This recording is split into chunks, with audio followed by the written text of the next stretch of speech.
मसीह यीशु में आप सब पर सलामती हो। अजीज बहन भाइयों, यीशु मसीह के पहाड़ी वाज के सिलसिले में आज हमारा 20वां सेशन है और हम कलाम मुकद्दस से पढ़ेंगे मुकद्दस मत्ती की अंजील 5वें बाब की 43वीं आयत से 45वीं आयत तक। तो देखते हैं कलाम मुकद्दस में क्या लिखा है। कलाम मुकद्दस में यूं मरकूम है, तुम सुन चुके हो कि कहा गया था अपने पड़ोसी से मोहब्बत रख और अपने दुश्मन से अदावत।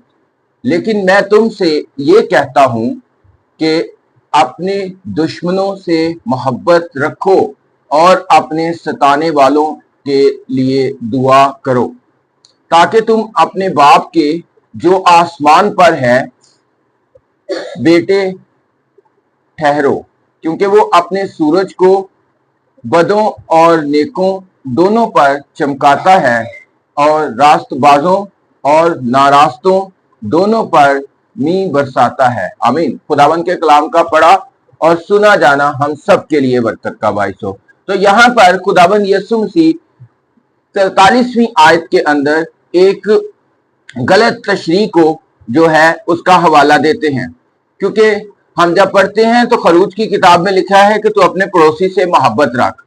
तो उस वक्त के तक के रब्बियों और उस्तादों ने तशरीह करते हुए ये तय कर लिया था कि अपने पड़ोसी से मोहब्बत रख और अपने दुश्मन से क्या कर, दावत रख। लेकिन खुदावंद यीशु मसीह उस खुदा के कलाम की गहरी तशरीह करते हुए और उसकी रूह बयान करते हुए फरमाते हैं कि लेकिन मैं तुमसे ये कहता हूं कि अपने दुश्मनों से मोहब्बत रखो और अपने सताने वालों के लिए दुआ करो। यहाँ जो यूनानी में मोहब्बत के लिए लफ्ज इस्तेमाल हुआ है वो सिर्फ जज्बात तक महदूद नहीं है, बल्कि इसका मतलब है दूसरे के बारे में मुस्बत राय रखना, मुस्बत सोच रखना और ये इरादा रखना, ये उम्मीद रखना कि खुदावंद दूसरों को, हर वो इंसान जो आपके साथ है और आपका पड़ोसी है और उसके बारे में खुदावंद यीशु मसीह का यहाँ पर ये हुक्म है कि आप अपने दुश्मनों से जो आपके बारे में दुश्मनदारी का रवैया भी रखते हैं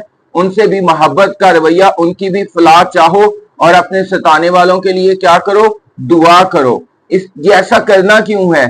इसलिए ताकि तुम अपने आसमानी बाप के जो आसमान पर है बेटे ठहरो, क्योंकि वो अपने सूरज को नेकों और बदों दोनों पर चमकाता है और रास्तबाजों और नारास्तों दोनों पर मींह बरसाता है। ये खुदा की खूबी है और बतौर उसके फर्जंद हमारी भी ये खूबी होनी चाहिए, और क्योंकि ये यीशु मसीह का हुक्म है इसलिए हमें इसे पूरा करना है। तो आज हमारे लिए मैसेज क्या है?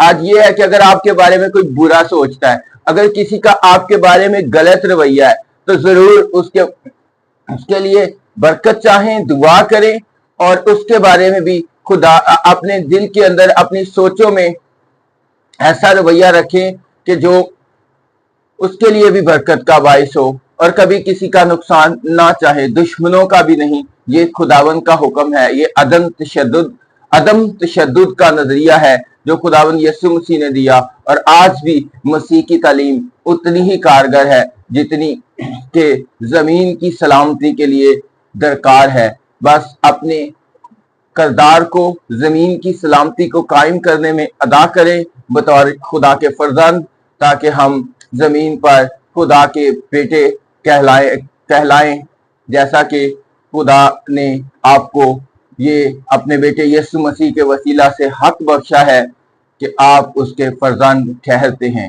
तो खुदावंद हम सबको दुश्मनों के बारे में अच्छा रवैया रखने और सताने वालों के लिए बरकत और दुआ करने की तौफीक बख्शे। सब कहें आमीन। God bless you. खुदावंद आप सब के साथ हो।